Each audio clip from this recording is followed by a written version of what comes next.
साहेब आता जस्ट माहिती घेतली. आता 9 प्रभागामध्ये 8 फुटी खोल असा आपण कृत्रिम तलाव करणार आहेत 6 फुटाच्या वरचे विसर्जनसाठी. काही 10-10, 12-12 फुटाच्या मूर्त्या आहेत. म्हणजे 2 मूर्त्या विसर्जन झाल्यानंतर ते कृत्रिम तलावामध्ये जागा उरणार नाही. मी आता तेच समजून घेत होता. आता 9 प्रभागामध्ये 9 तलाव तुम्ही करतील. मी सूचना दिली की सगळ्या मंडळांनी आपल्याकडे परवानगीसाठी अर्ज दिलेला आहे.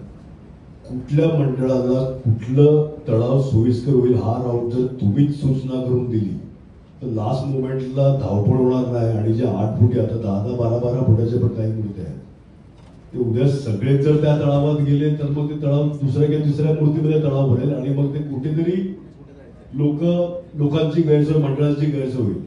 तर राऊंड तुम्हीच जर सुचवला की कुठल्या मंडळाने कुठले ह्याच्यात विसर्जन केलं पाहिजे तर विसर्जनच्या दिवशी मला वाटते धावपळ कमी होईल आपल्या सगळ्यांची. बिलकुल बरोबर. आपण तसंच सकाळी ठरवलेलं आहे. आपण तलावामध्ये मूर्ती टाकल्यावर ती परत बाहेर काढून घेतो.